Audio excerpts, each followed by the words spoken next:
Yuletide. Buhari regime moves to reinforce ban on rice importation. Welcome to the news, and thank you for tuning in to listen. The minister said that the resumed smuggling of foreign rice, especially through the land borders, is constituting a serious threat to the nation's GDP. Now the news in detail. The Buhari regime has rekindled its resolve to sustain the ban on importation of rice through land borders, especially via semi-border near Benin Republic. This is as the demand for rice, Nigeria's most popular staple food, rises with the Yuletide and other end-of-the-year festivities approaches fast. Agriculture and Rural Development Minister Mohammed Abubakar said the ministry will continue to strategize and collaborate with security agencies to reduce the illegal importation of rice through land borders. Ministry spokesperson Mabel Mbosire conveyed the minister's statement on Sunday. She said Mr. Abubakar made the declaration at the meeting of a steering committee of a national force or the National Task Force on the Illegal Importation of Rice through land borders. The ministry is very concerned about the increase in smuggling and has convened this meeting to discuss critical issues, to strategize and come up with concrete measures to enable the committee to carry out its duties effectively. Mr. Abubakar was quoted to have said, Mr. Abubakar said that a ban on rice importation has brought about a significant increase in local rice production and unlocked economic opportunities for rice investors in the country. He notes that a huge improvement in the rice subsector needed to be sustained for the country's economic growth. The growth, he said, is signified by the huge contributions of the agricultural sector to nation's gross domestic production, GDP. The resumed smuggling of foreign rice, especially through the land borders, is constituting a serious threat to this achievement. There is no better time than now to maintain the rice production momentum, to achieve self-sufficiency for food and nutrition security, job creation, wealth generation, and import substitution, the minister said. In his remarks, the Comptroller General of the Nigerian Customs Service, Hamad Ali, said the meeting has presented an avenue for the committee to deliberate and discuss how to curb insecurity and smuggling of rice into the country. The Nigerian Customs Service cannot fight alone in the operation of the border patrol, but needs other security agencies such as the Nigeria Security and Civil Defense Corps to beef up the joint operation of a task force, he said. The chairman of the Presidential Committee on Trade Malpractice, Dahiru Ado, said his committee would continue to track vessels that bring in rice into the country through the Benin Republic and that companies involved will be apprehended.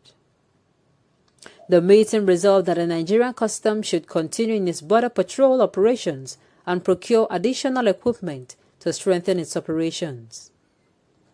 Also, NCDC personnel should be deployed to complement the larger border patrol coordinated by the Nigerian Customs Service.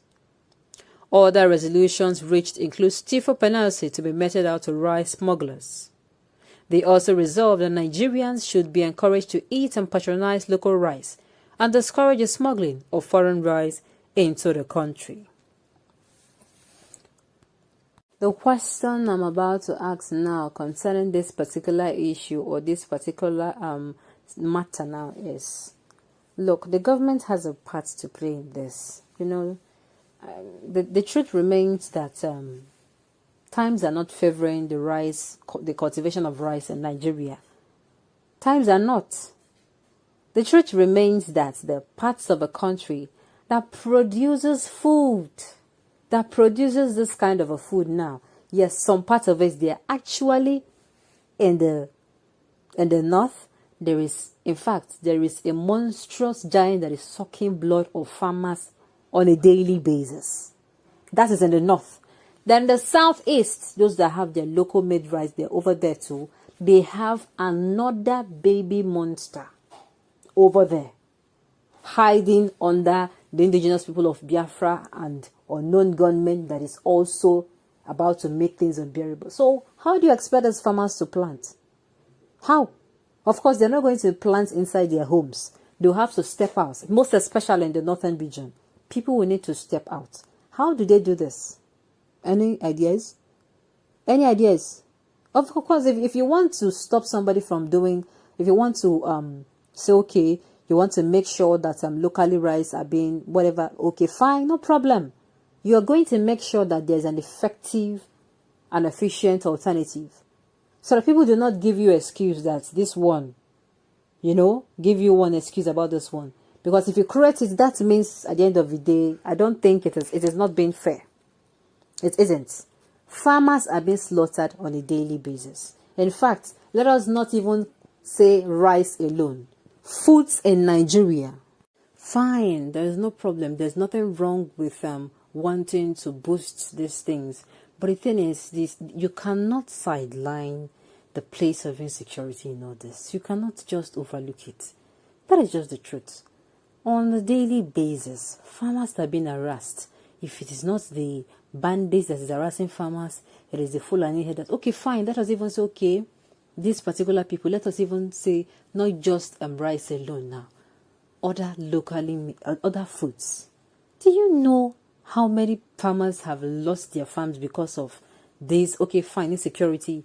Then the herdsmen coming into their farms, and and even some have even lost their lives. So this, when I say insecurity is one of, is not one of, it is the most prioritized responsibility of a government. Believe you me, it is.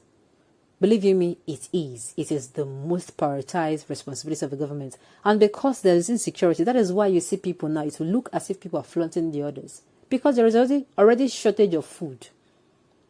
Even those that manage to go to the farms, the little of them that sneak out and sneak back in and, get these foods now to the middlemen, the wholesalers, they are attacked on the road.